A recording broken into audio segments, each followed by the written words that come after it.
Es muy bueno. Sí. Es un bueno hoy. Gracias, Padre Dios. Por favor, encontrar. Hola, Lorraine. Buenos días. Buenos días. Es muy bueno estar aquí con ustedes hoy.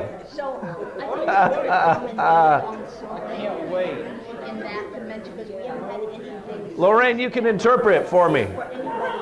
Yeah, you can interpret. Come on. Yeah, come here. Let's start this out. We'll have fun. Come here. You don't have to work. Come on. What are you doing out there? All right, everybody. Hey, we're gathering together now. So I'll just, for fun, I'm going to do this because Lorraine's here. Why not? We'll test her. Es muy bueno estar aquí con ustedes hoy. It's very nice to be here with you today.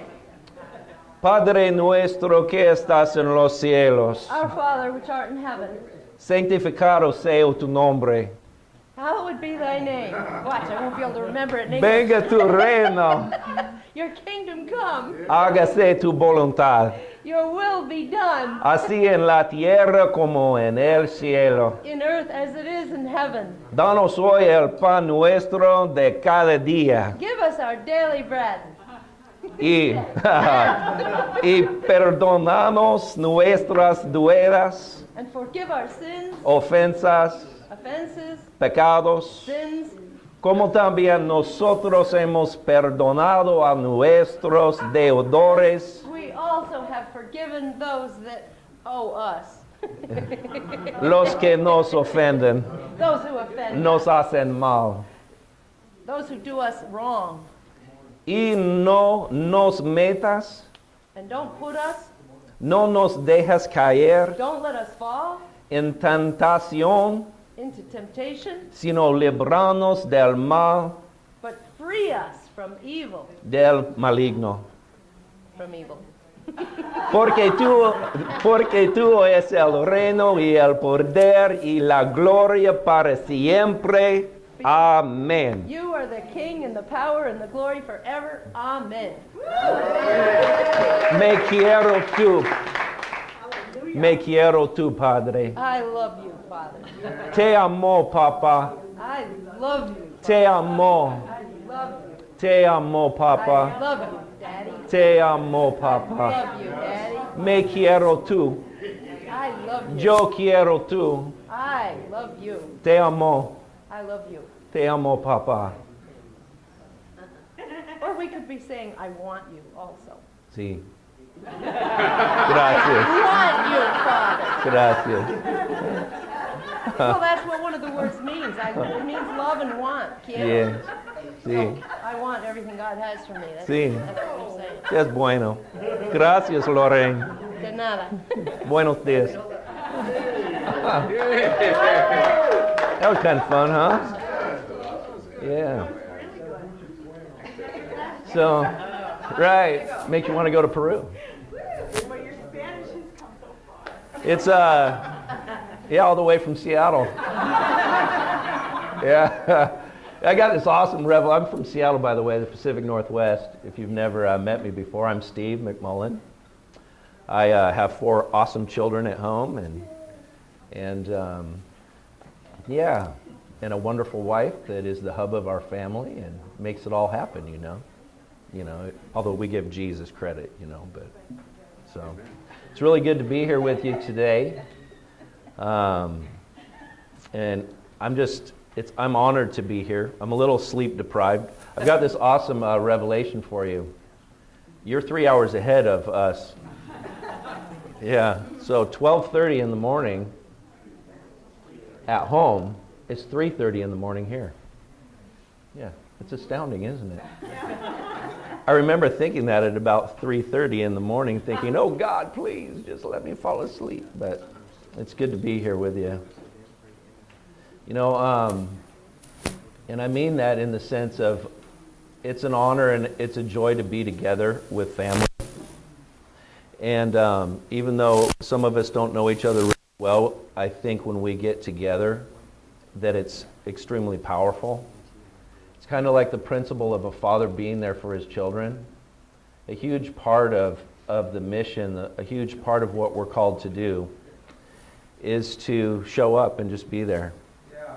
You know, my kids, no matter what life has in store for them, no matter which way they kind of go in life, even if they sort of wander off a little bit, God forbid, I think that they always know that they can come home, they know where the key is to the door, and they know Dad will be there. As long as I'm on this planet, I always want to be available to them. And I think a huge part of when we get together and not forsake the coming together of the brethren is there's a huge power in us just gathering. Yeah. Yes. One of those powers, I think, is the power of prayer. When we see each other's faces and get to know each other and enjoy one another, then when the things of life hit us, the things of life happen to us. How many of you know sometimes bad things happen to good people? You remember Elijah was up on that mountain in the cave there, wasn't he? And there was earthquakes so strong that they could break rocks. There was a wind so violent that, it was a radical storm. And there was fire. It wasn't just a little fire, it was the hottest fire that is. But the Lord wasn't in those things, was he? The Lord wasn't in those happenings, those things. Sometimes life circumstances and things just happen to us. And the power of family is a hope and a stronghold and a reality that we have. And I mean that sincerely, and I want to also thank you for your prayers. I don't know how many of you know, but my oldest daughter went through some health things where we were fighting for her life, literally, this last year. She had what's called thoracic outlet syndrome, where the vein here got plugged right next to the heart and a big blood clot and some other things. We're still walking through that. But you know what was astounding to me was the power of prayer. When my own baby, she made me a dad. I wasn't a dad until she showed up, I still remember one night she was in bed and sitting down in the living room, bolting together one of those cheap bicycles, for kids, just bawling. Because the realization hit me that I'm a dad. I'm a dad, and I'm bolting together, putting the little training wheels on this thing, and just crying. I'm glad everybody else was in bed, because I was having a slobbering moment, And anyway, she had some health issues and some things. We're still walking through that, but what was astounding to me during that time is the people of prayer that rose up all over the country. The people of prayer that rose up in my own town. People I didn't even know. God had people come to the ICU unit and say, "Are you the McMullins?" I said, "Yeah, we are." And she goes, "I work in the ER. I just want you to know that I'm praying for Hannah and for your family." God raises up prayer, and He does it through family. So I personally, I know that's extremely simple. I'm not going to tell you anything you probably don't know today. But when we get to spend time together, and then when the life things do hit us, if and when they do, I pray they don't, but if they do, there's a greater sense of you're mine, I'm yours. And it takes it from being just like a prayer chain kind of a duty to, oh my gosh, that's my brother's kid. Like it was my own. To get to that deeper place, I think it's just easier to start there. I'm not saying you can't take a prayer list agenda and get into heaven and see through the Father's eyes that child and all. I get all that. And that's very true. But, so at any rate, I want to thank you for the prayers and she has her next doctor appointment this next Monday, and we're praying that there's a miraculous report, So, yeah, God's design is still family, I think. You know, in the wilderness, the tribes camped around the presence, didn't they? They encircled the presence. And I think that we still have tribe today. We still have the great body of Christ, but we are part of a tribe. We're part of a family.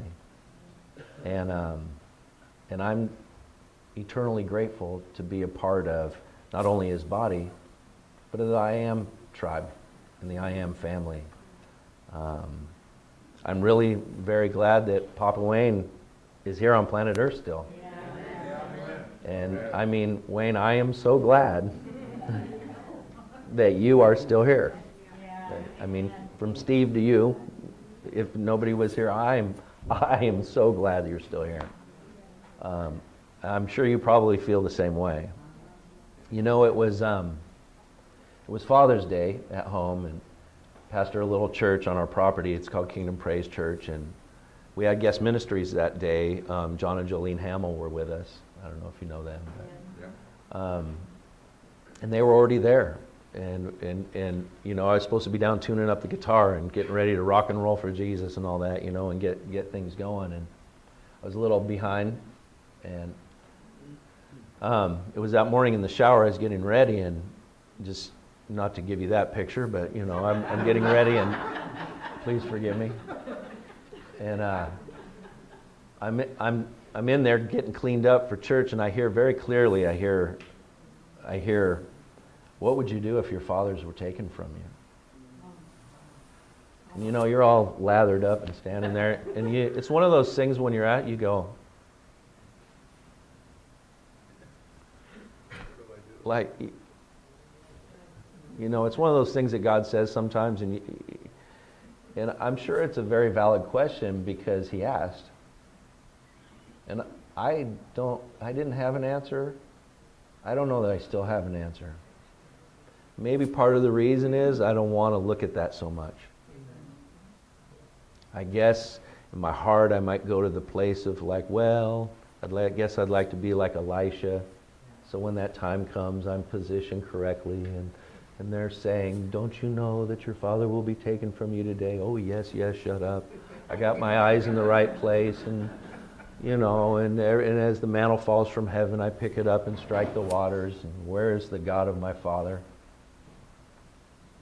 But I haven't really looked at that too much on purpose because it's just uncomfortable. And I probably will, and I am, I think. But, so I hear this phrase, what would you do if your fathers are taken from you? And that set my mind to, I know fathers have already been taken from us as a small family. And so I'm perplexed, and I'm thinking, what is this? So then I get downstairs, and I'm going towards the church, because we're literally starting in like 7 minutes. Church starts in 7 minutes. And I grab my phone, because I always see, because we do, it's just the way we are. We're a little unlaxed, you know. So I'm looking at my phone to see which of the worship team isn't going to be here, or is saying, I'm late, I'm on my way, you know, kind of a thing. And I get this notification that Papa Wayne is being helivaced, and that he's fighting for his life. He may be going home. Please pray. You got to understand, a few minutes before, I hear, what would you do if your fathers are taken from you? And this is Father's Day, 2017. A Father's Day to remember in maybe not all the good ways, but good. You know, God redeems everything, but Father's Day 2017 is a Father's Day to remember for me. And I think, oh no, no, no, no, no, no, no. No. No, Lord, no. No. No, God. No. And so I went in and I kind of said, look, it's not going to be church as usual. Not that we ever do church as usual, but I just got some news, and Papa Wayne's on his way to the hospital, and we need to pray, and I know church is about to start, but please grant me some grace today to... because I'm an emotional wreck, and I'm just sort of here I am, God, you know? And so I was really glad that the power of prayer was there, that resides in the Hamels and the other guests that came from the region and our local fellowship. And we started to worship, and I mean from the first chord, the worship leader was gone that day, so I was doing it. And the power of God, the power of inheritance, the depth of the substance that is ours overwhelmingly showed up, and we took off into the high praise but deep intercession. And in that, you know, you're like, no, Lord, and intercede and do this for Wayne, and not yet. But you know, something also transpired in me. I knew because of the power of that inheritance, that substance, the presence of the Lord, that no matter what happens, we're going to be okay. No matter how this thing goes, we're going to be okay because there's substance here. And yet, at the same time, you're like, no, no way. Not today. No way, no way. Jose, come on, Lord, no way. And so, when I say it's good to have Wayne here, we had him in at our place this previous week, and I was saying, you know, it's good, as you do in introductions, it's good to have Wayne Anderson, Papa Wayne Anderson here. I mean, I really meant, it's really good to have Papa Wayne Anderson still on the planet. You know? And, you know, I know he's uncomfortable with that kind of stuff, but you know, and I think I'll share this. I got a picture in my mind of, and this comes from a dream, and I'm not going to share the whole dream with you, but our inheritance sometimes is like a trailer that we hook up to. And I had this picture of I have this big Ram truck, you know. It's awesome. Hoo, you know. My truck will climb a tree. It'll tow a train. You know? Up hills, it gets like 2 miles to the gallon. Yeah, it's awesome. And so I had this picture, you know, that, and I don't know how much I want to tell him myself, but, you know, I got saved. Let me back up. I got saved, and when I got saved, I walked into a little church in the Renton Highlands, and it was Wayne's church. And by the grace of God, I'm still there. Never gone anywhere. I've never known anything different. I don't want to. It's where I belong. You know, we do an awful lot of choosing family. But if you think about it, you didn't choose your parents, did you? You didn't decide. God decides. Come on. So anyway, back to the trailer and this awesome truck. I had this, and Wayne was selling his property, and he'd gone up and he'd had me come over to help take his tractor. He's got a cool tractor. That tractor's now at my house. And he's got this big trailer. And so if I ramble and don't finish my sentence, remember I had 3.5 hours of sleep. And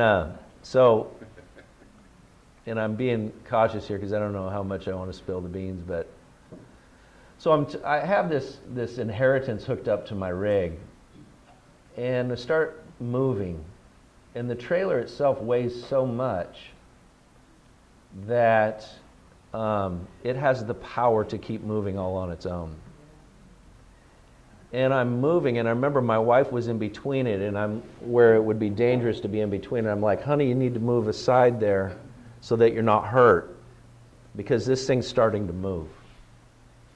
And as it began to move, I realized, and it's like I'm in the truck, but I could also see that the trailer was only hooked up with the safety chains.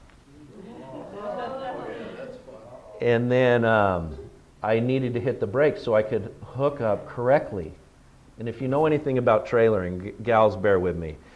Safety chains are there for an emergency. You also have safety brakes, but you've got a ball that's in a hitch and you have a coupler that goes directly on that ball, then it locks into place, but then you also have a plug-in for your electronics, for your brakes and your turn signals and your lights, so that the communications are correct to other people. What are you doing? Are you going left? Are you going right? Are you going to stop? And so that it all works right. So hooking up to a trailer is a combination of numerous things, and the culmination of all those things is being hooked up. So I start to go down the road and there's just safety chains hooked up. And I go, this is danger. I go to hit the brakes and the inheritance comes and is not stopping. And it hits the truck, and then the truck jumps farther forward, and then it's this kind of, I don't know how to describe it, inchworm thing. And I'm thinking, oh my gosh, this could be very dangerous. And I woke up from that kind of startled in a way and thought, oh God, please help me. Because I knew even as a son, spiritual son, to even Wayne, that I'm hooked up and it's safe, that there's safety hookup, but I could be positioned, aligned, locked and loaded, hooked up with power. I'm not hooked up like I could be. And I don't think that this is just about me.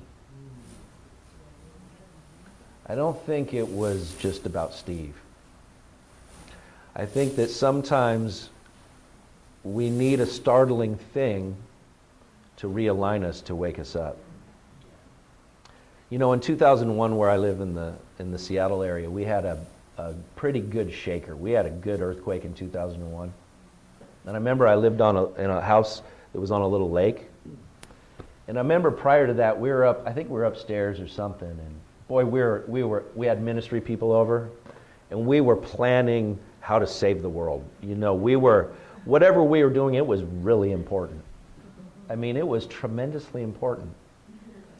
Street outreach and things, and you're going to be in charge of this, and what should we do with it? And man, we were into it, you know. And that earthquake hit. And I remember that house going goo goo goo goo goo goo goo goo goo goo like that. Everything coming off the shelves, the doors were just shaking and rattling. Even the locked ones came open and they're flopping around. And I remember jumping up, leaving all that important stuff, and I ran. At that time I only had my 2 babies. And I grabbed them under my arms and I ran out that back door, and I got out in an open space just so that nothing could fall on me. When that earthquake hit, the only thing that mattered to my priorities were rearranged in a moment of time. It took a rattling, it took a shake like that for me to be refreshed on what's really important. And in that moment, the only thing that was important was my kids, was family.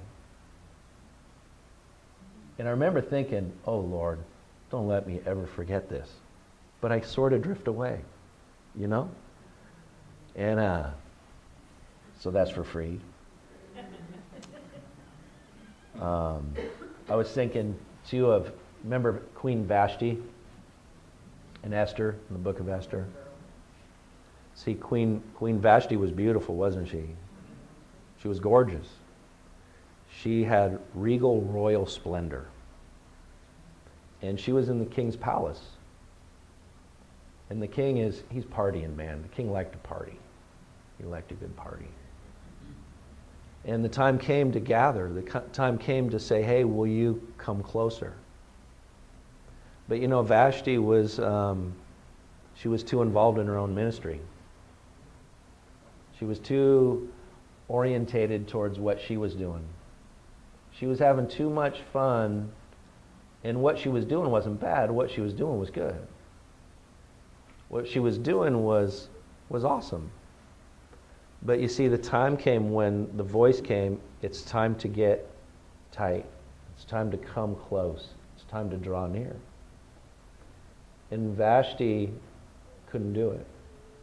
She couldn't leave what she'd been doing to draw closer. And I understand it takes the grace of God to do that. Can't do it in our own strength.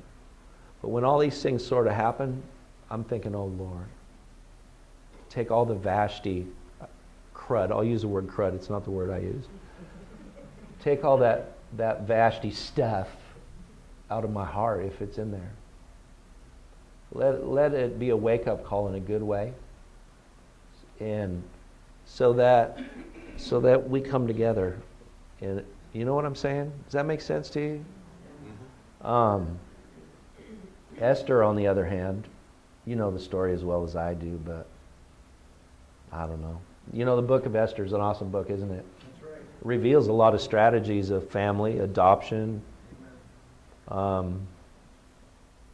It's just awesome from beginning to end. I'm just going to give you a couple of those things just for fun, because I know I'm preaching to the choir here, but I'm going to give you Esther 2:7. This is the New Living Translation. This is talking about Mordecai. This man had a beautiful and lovely young cousin, Hadassah. I think that means myrtle. Who was also called Esther, and I think that means star. And if you study those, it's pretty interesting what her name meant and what it was. But so Mordecai had a beautiful young lady, a young cousin, who was called Esther. When her father and her mother had died, Mordecai adopted her into his family and then raised her as his very own daughter. That's awesome. So here you have Esther, who is without a mom and dad. She's an orphan. And Mordecai says, I will father. And he takes her into his own family and raises her as his own daughter. So right there you have the spirit of adoption. It's awesome, isn't it? I'm also let me say this too, that do you suppose, this is one of my thoughts, that the power of that adoption in her heart and in her life, from being received and adopted, was the very thing that enabled her to move forward when she was beckoned at the risk of her own life? Where it wasn't about her, but it was about a people. It was about a nation. It was about shepherding God's people. Do you think that the power of that adoption was what, when it came time to go into the king's presence, saying, I might die, she was like, I don't care. I think that power of adoption is what enabled her to do that in God, versus what Vashti was doing. And that power of inheritance is extremely powerful, you guys. And we have great fathering.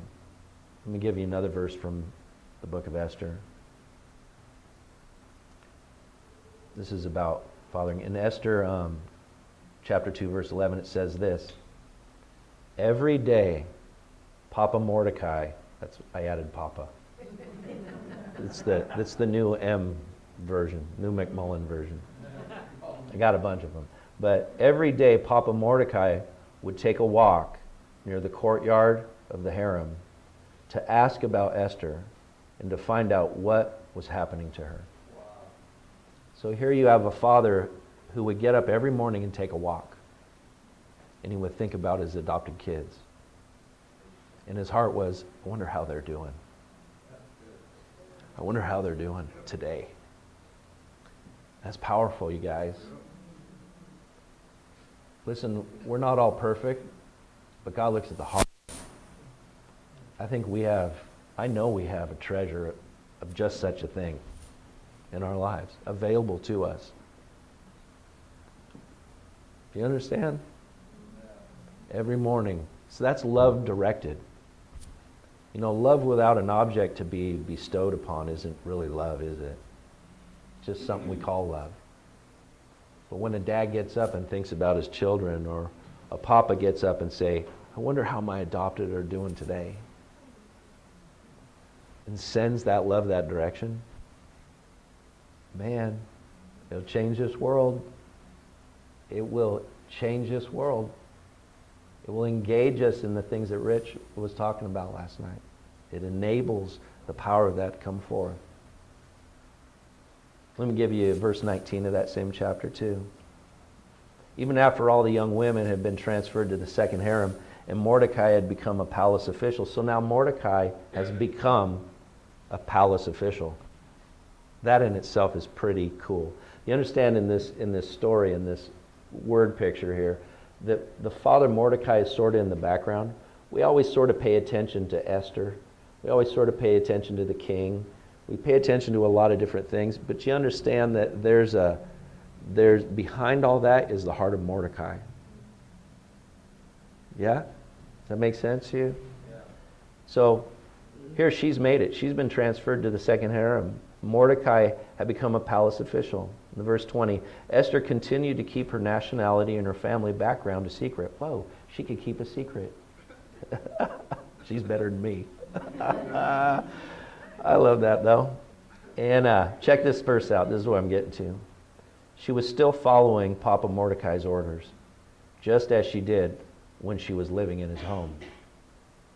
So Esther is now in the palace. She's now moved out of her papa's house. But you know what?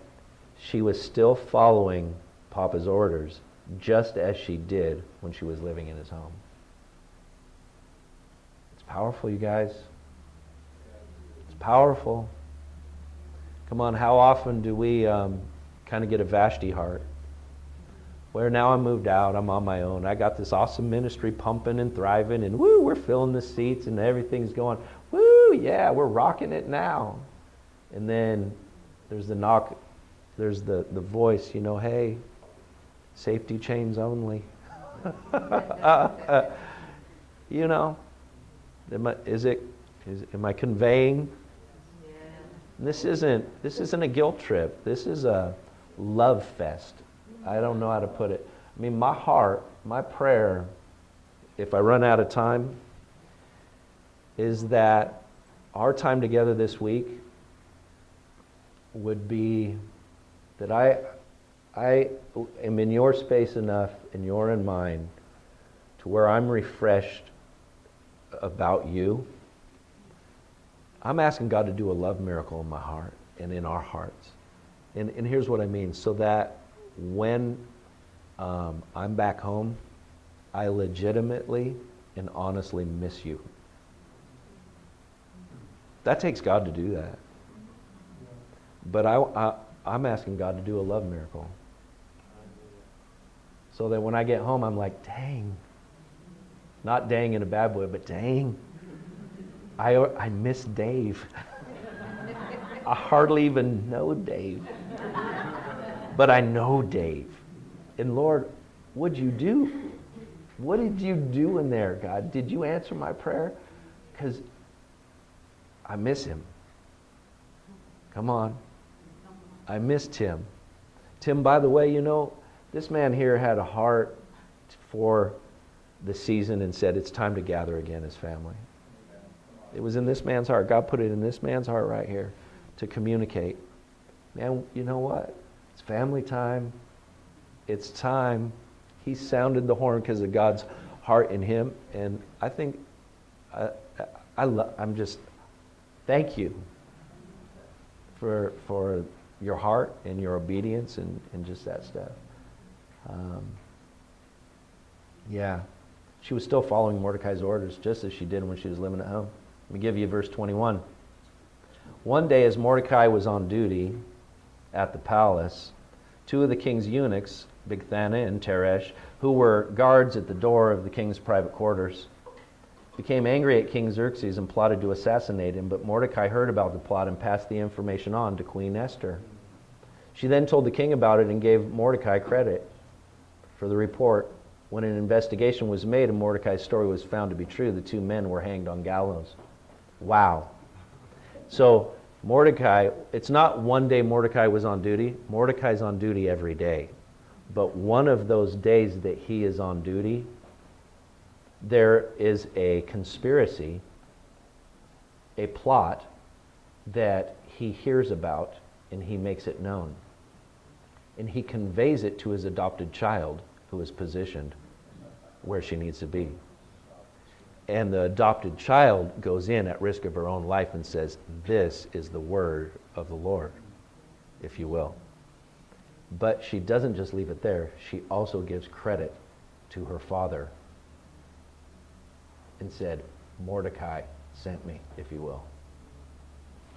Come on, guys. Honoring one another and knowing where we've come from and being able to not be so pride-filled that I'm all that in a bag of chips, but that I'm positioned in inheritance that has been before me, and I pray that it comes after me, and that there's this generational kind of honoring that happens. Are you getting me? So you could go on through the book of Esther and see those strategies, but there's strategies that I just conveyed to you that will enable us to do the things that Rich was talking about last night. That's right. It takes anointed fathering to hear the strategies of conspiracy that are set against us so that they can be revealed, so that they can be done away with. You understand what I'm saying? I'm running out of time. You know, back in the day, those fallen rebellious angels descended upon Mount Hermon and they made oath. They came together by the power of agreement and took oaths to be against the Lord and his anointed and to mess with humankind in this planet. And the power to do that was because they made a conspiracy. To conspire. They came together to plot and to devise plans for destructive purposes, and they formed a conspiracy.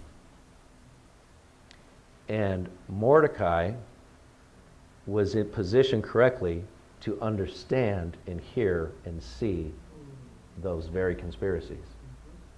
And then to convey them to those who are positioned to be able to actually get the job done. Are you hearing what I'm saying? Yeah. So, when I was a kid, remember, do you guys, I don't know, they were doing reruns. I think this show was, remember The Untouchables? How many's old enough to remember? You remember that black and white show? The Untouchables? It was a rerun when I was a kid, you know, and I think it was the 60s, but, anyway, you know, remember it was Elliot Ness, and he's after Scarface Al Capone, and it's the Prohibition days, and Scarface, he's got his men, and he's ruling the show. He's got an evil empire set up for himself, right? And your phone is amening. No, that's all right. And so it's the bootleg thing, you know, and they named this group of, there was a group of guys that came together around Elliot Ness, you know, and I know it's kind of fictionalized, but it was based on a true story. The group that came together and was dubbed the Untouchables, they called them the Untouchables because they were known for their courage, for their moral character, for their integrity, and the fact that they wouldn't be bribed by the mob. In other words, they were kind of like Shadrach, Meshach, and Abednego, you know? They were like the boys there that had been taken captive in a foreign land. And they're like, I'm not going to bend my knee. I'm not going to eat the king's choice food. I'm a Hebrew boy. You can change my name, but I know what my real name is. That's good. And they kept the image of their father in front of them, just as Joseph did throughout his days. And they kept, I'm my father's son. They kept that in their heart. And that's what enabled them to walk on that highway of holiness as it were. Does that make sense to you? Yes. And so there's this untouchable place, I believe, in God. I'm going to read to you Psalm 31, 18 through 21. And so that rebellious nature that manifests in the sons of disobedience, those people out there, the power behind that is those fallen ones that made conspiracy to do that, right? Psalm 31, 18. Let the lying lips be mute, which speak arrogantly against the righteous with pride and contempt. That's that rebellious nature manifesting in humankind. That's people without Jesus. And we're called to love them, right? Verse 19, how great is your goodness? That's a capital Y, that's God. How great is your goodness, which you have stored up for those who reverence and fear you. Which you have wrought. That means accomplished. It means provided. But it's not necessarily automatic. Which you have wrought for those who take refuge in you. Could you say that with me? Take refuge. Go like that. I'm going to take refuge. See, God has provided a dwelling place for us. He's provided inheritance for us. He's provided a safe place under the shelter of His wings. He's provided a strong tower where we can run in and be safe. But we have to take it. We don't want to take it for granted. We want to take it up and get hooked up correctly and get fully hooked up and not just partially hooked up. You don't want to play around at the gates of the strong tower. You want to run into that baby and up the spiral staircase and fling open the door, the windows like on the Ark and look out. Come on. And we need to take up that refuge, take up that place. Does that make sense to you? For you have wrought or accomplished or provided for those who take refuge in you before the sons of men. Check this out. You hide them in the secret place of your presence. Oh, I love that. You hide them in the secret place of your presence, camped around the presence. From what? The conspiracies of man.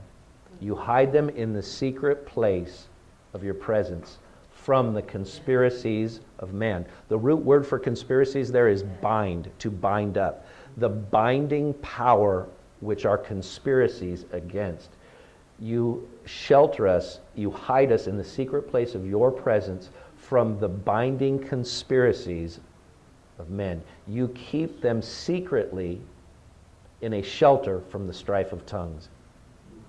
And the strife of tongues is in it. If you look at all that, it's the word ruckus, to cause a ruckus. It's rackus actually, but it's all about the act of, I don't have time to do the word study, but it's the loud, braying, annoying voice of the enemy that comes to disturb and attack and drain the energy of God's anointed and His children.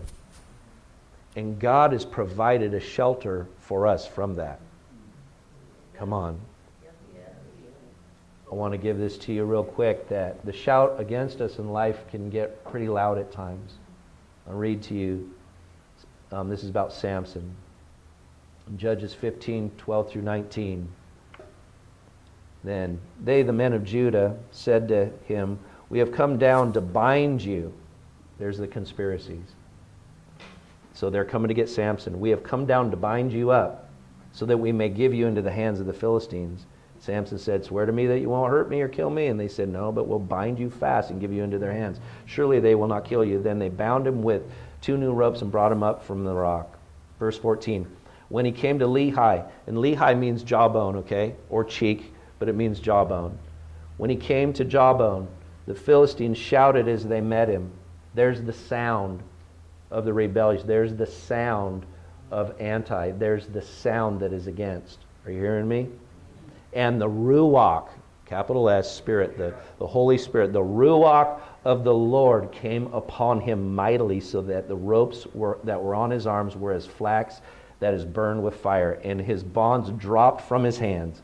He found a fresh jawbone of a donkey. What he needed to do the job was at hand. What you need to accomplish what God has called you to do is right there at hand. It has been. So he takes up this jawbone of a donkey. So he reached out and he took it and he killed 1,000 men with it. And then Samson said, "With the jawbone of a donkey, heaps upon heaps. With the jawbone of a donkey, I have killed 1,000 men." When he had finished speaking, he threw the jawbone from his hand. And he named the place Ramath Lehi, which means height of a jawbone. Then he became very, very thirsty. And he called to the Lord and he said, "This is like Elijah. This is like John the Baptist. This is like Jonah on the hill." He called to the Lord. Where was I here? He's dying from thirst. Where was it? "You have given this great deliverance by the hand of your servant." He became very thirsty and he called to the Lord.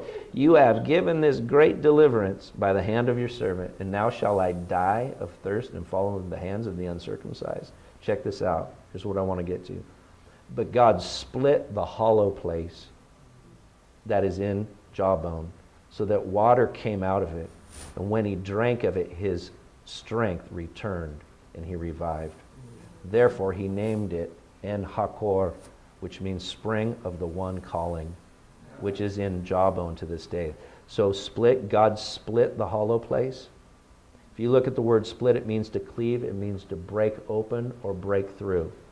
So God broke through the hollow place. Hollow place is a compound word, and for lack of time here, it means to pound fine as in mortar. It means to crush to make mortar. Are you with me? You know what mortar is? Mortar is used to cement stones or bricks in place. So God is going to cause breakthrough. He's going to break the mortar that holds us in the hollow, empty place and bring forth supernatural refreshing from there. And it doesn't just mean mortar. It also comes from a root word that means to bray. It goes back to that sound. Bray as in the shrill cry of a donkey. A totally annoying sound to anybody. It's that sound of anti. It's that sound that is against. God will strike the hollow place, which is mortar, pounding fine to make mortar, and the annoying sound of the enemy. God is going to strike that, cause breakthrough. And when you, God's going to destroy the mortar that holds the thing in place that has been against. Come on. He doesn't just destroy the stones, he destroys what glued it together. You know, I mentioned my daughter and her health things, and thank you for those prayers. When they dealt with the blood clot, the medicine they put in the vein there to dissolve the blood clot, you know, they don't go right at the clot itself per se. You know what they do? This is how he described it to me. The medicine goes at the mortar that holds the cells in place. We dissolve the mortar so that it frees it up, so that free life can now flow again. So they know where to attack. God knows where to attack. That's right. Come on. And so he's going, woo! And so I just want to, listen, Rich shared something last night. He said, when you're in change and you're in transition, I think, that one of the things you need to understand is who needs to let go of what? Didn't he say that? Something like that? Well, there comes a time when even the greatest of warrior needs to drop the jawbone. So that rest and peace can come. So that refreshing will come. Now, the words here for Samson, that refreshing means literally his spirit left him, is what the scripture says. In today's vernacular, if your spirit leaves you, what does that make you? Dead. Yeah, if your spirit leaves you, you don't have dead. You're dead. So that's where Samson was at. And he cried out to the Lord from that place. And God said, I'm going to come and I'm going to take that which you've done and that which you are, and I'm going to, right there where you drop it, I'm going to strike that place and destroy the strategies and conspiracies and the things that have been against. And I'm going to refresh your spirit so that you'll be like a young man. Come on. Man, I think that's a word. That's a word for us. Come on.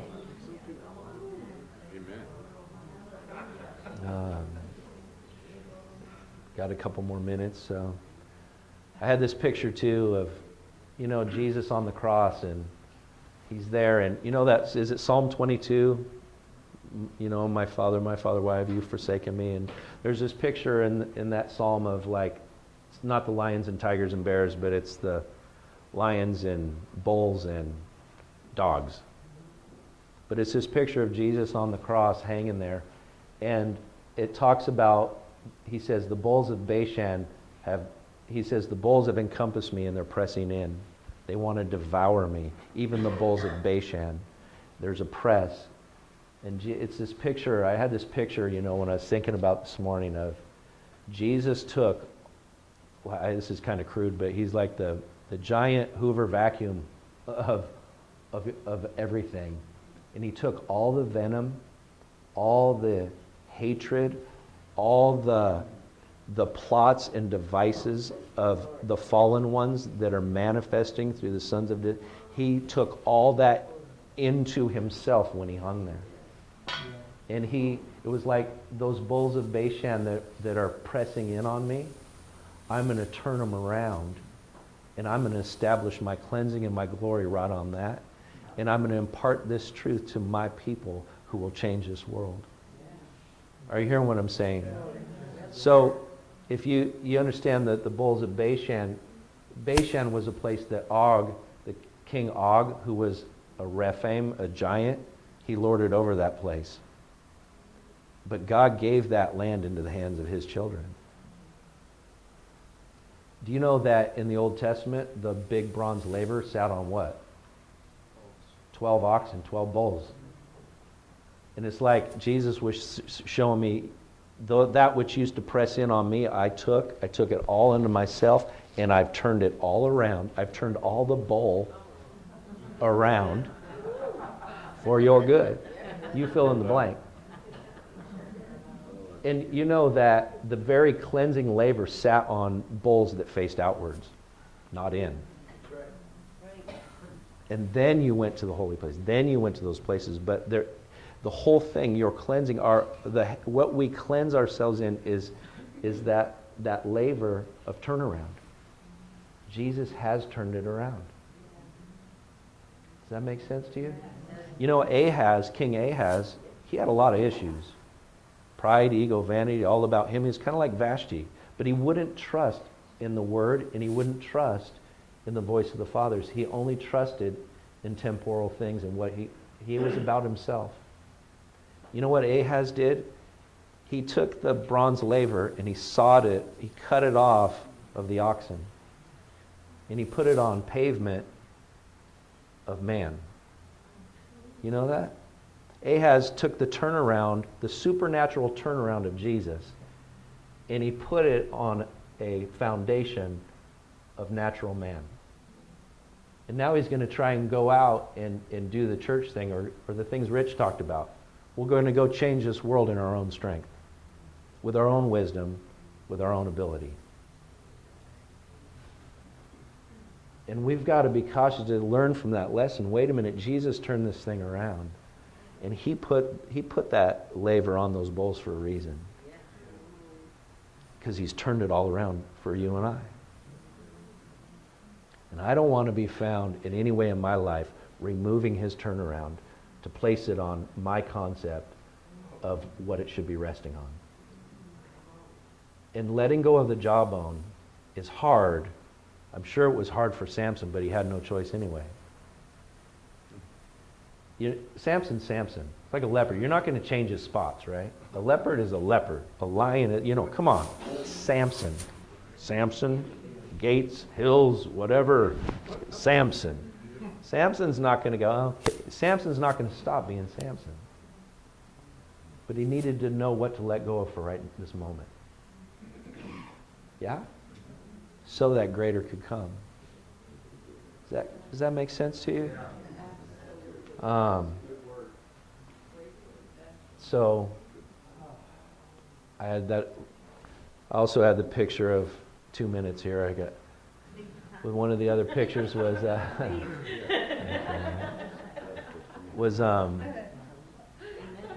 Jesus in the garden of winepress. Winepress.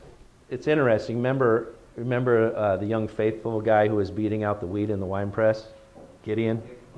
It's interesting. Why would he be separating the wheat from the chaff in the winepress of all places? And that whole picture there, I'll just give you that. You can meditate on it. But fast forward to Jesus in the Garden of Gethsemane, in overcoming, like along the lines of what I've been talking about. Gethsemane is the word Gath. It's the very same word where the giant lived. Gath. Okay? Giant. Jesus is the greatest giant slayer that ever lived. Gethsemane, it means wine press, And there's a press that brings forth fat oil, is what it's termed. The two words, if you study them, it's Gethsemane. And it's the squeeze of all those evil forces that came against it. All that squeeze produced the fat oil and defeated the plan of those giants. And he accomplished that in that garden in Gethsemane. And so I don't have time to go into all that because my time is just now up. And there was a bunch more, of pictures that came to me that I was thinking of, but that'll have to suffice for now.